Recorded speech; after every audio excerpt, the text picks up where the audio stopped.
Hi, I'm Angie Mizzell, and welcome to More Like You. This is the podcast where we explore what happens when you step away from the life you thought you should live and into a life that feels more like you. Today, I'm sharing the 9 questions that changed my life. Let's dive in. So, one of my friends from high school reached out to me recently, and she invited me to be a guest speaker for a group of women at her work. These women are participating in a leadership networking program. The program sounds really great. It's a year-long program, and each woman is responsible for teaching a topic to the group. So for my friend's lesson, she invited me to be a guest speaker. My friend wants me to talk about how I wrote and published a book, how my memoir, Girl in the Spotlight, came to be, how I developed a passion to do something and went for it. But I joked to my friend, I'm like, this book is about leaving my career in television news, right? I don't want to come to your work and then inspire everyone to quit. But she assured me that everyone is satisfied with their work and it's why they're part of this leadership program. And all kidding aside, like if you've read the book, you know that it is about more than a career change. It's much deeper than that. But it is about recognizing and acknowledging when something feels off about your life and then having the courage to call everything into question. Maybe you're in a life transition, or maybe you sense that your current season has run its course. And if that's the case, I hope that my book will help you look at the next chapter of your life and see it with a fresh set of eyes. So my friend got copies of the book to share with her group, and they're all going to read the book before we meet. So that's really great. It's going to be so fun to have a meaningful conversation with these women about these topics that are so important to all of us. It's just something that really lights me up. So just the other day, I got a text from my friend, and let me read to you what she said. I started the book, cry emoji. I had no idea you went through all that. I would never have imagined that you were dealing with that in high school. You did a great job of pushing through. I can't wait to continue the story. I teared up multiple times already. So my friend is not the only person who knows me, who has reached out to me after reading the book and has said something like that, who has said, I didn't know that. I didn't know that you were dealing with that. But we all have a backstory, right? We go out into the world and we're living and we're working, and there's a part of our life that the outside world may never see. And whether we're fully aware of it or not, that backstory, our personal history, has shaped us. So some of you might be listening right now, and you might be living from a set of beliefs that you've never fully questioned, or you have grief that you haven't processed, or you've experienced trauma and you've never received help or support. My book is a personal story, but I wrote it hoping that it would become a roadmap for people who need it to help you save your own life. I wrote it to be a guide to help you get free. So woven throughout the book are key questions that were presented to me by mentors, ministers, therapists, personal fitness trainers, authors, and friends. And today I'm going to share these questions. Feel free to reflect upon them as you listen, or you might want to write them down so you can journal about them later. So here we go. Question number 1, how do you feel?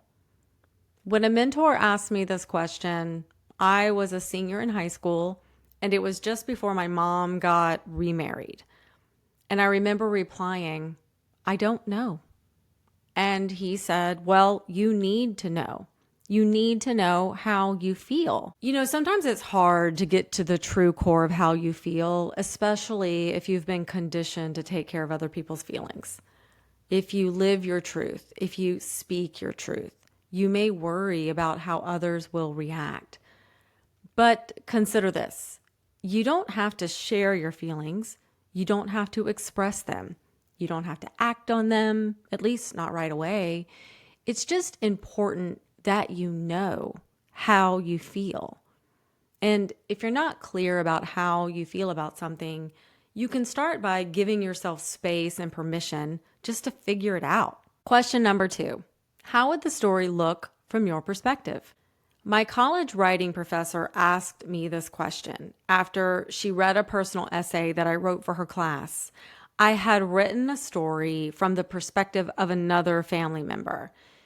She handed the essay back to me with a note in the margin, and it read, "This is a brave piece of writing, but I wonder how the story might look from your perspective." In chapter 12 of my book, I write, "I was struck by the gentle way she suggested it, presenting a challenge without force. I had a voice, I had a story, and that's the one she wanted to read. It felt profound." This question, how would the story look from your perspective, is closely related to the first question, how do you feel? I think it's very important to be able to put ourselves in other people's shoes, but we need to be aware of how it feels to walk in our own shoes. So asking yourself, how would the story look from my perspective, is a powerful exercise to help you develop compassion for your younger self. It shines a light on the parts of your personal history that you might still need to process, grieve, and heal. Question number 3, what are you holding on to? This question came from a sermon I heard in church. Is there something in your life that feels heavy, something that you're clinging to? Perhaps you're holding on for dear life. Maybe your identity is so wrapped up in this thing you're holding on to, and you feel like you can't live without it. You don't want to let it go, but you're wondering what would happen if you did. Question number 4, what should I do with my life? This question is the title of a book by Poe Bronson, and my husband gave me this book many years ago. The question and the book itself gave me permission for once to be in a state of uncertainty. At that point, I'd not fully admitted to myself that I was even questioning the path that I was on. And that's because my self-worth was very tied up in everything working out like I planned. Which leads me to question number 5, a question from my therapist. She asked me, if you could do anything at all, what would that be? So this question is essentially the same question as the one that came before, what should I do with my life? But when presented in a slightly different way, it added a sense of possibility to it. And the answer came to me right away.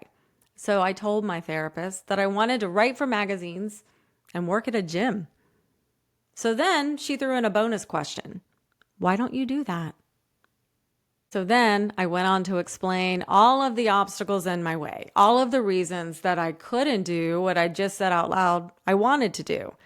And isn't that the way it goes? Sometimes, we have a moment of clarity and then doubt settles in, and then we talk ourselves out of the thing that we had just said out loud. That's where question number 6 comes in handy. What's the worst thing that can happen? Imagining the worst case scenario can feel very counterintuitive and negative.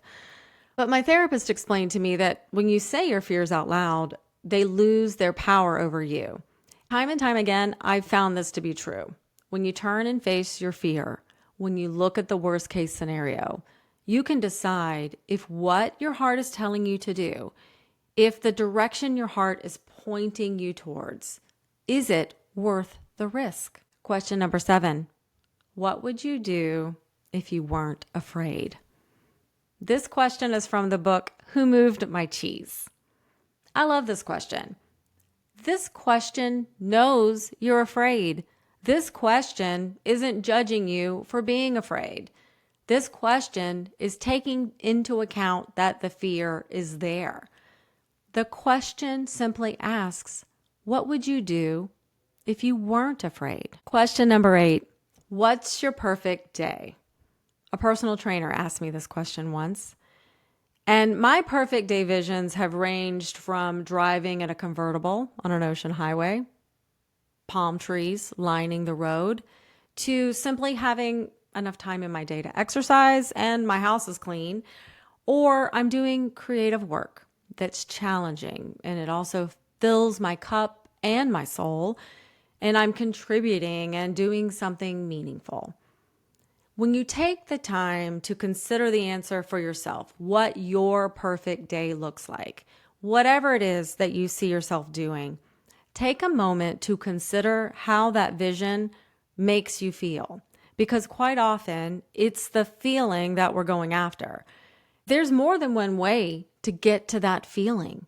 Quite often, that feeling we crave comes from within us, not from something or someone or someplace outside of us. Question number 9. This one came from a friend, and it's a good one to ask yourself when you're deep in the not knowing.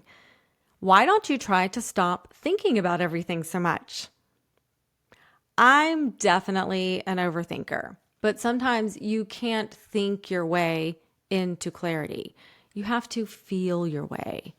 So start to notice when your insides feel constricted, like very tight, maybe like a pressure cooker. And then pay attention to when that feeling shifts to something lighter, more expansive. That's your inner voice. That expansive feeling, that is the real you. And the real you is telling you something. So listen to it. So these are the 9 questions that changed my life. And they came from my memoir, Girl in the Spotlight, which you can order online from your favorite bookseller or by visiting my website, angiemizzell.com. If this episode was meaningful to you, I invite you to subscribe, leave a review, and share it with a friend. Let's build a community of people who are ready to step into that next season of life with authenticity and courage. Thank you for listening to More Like You. I'll see you back here next Thursday.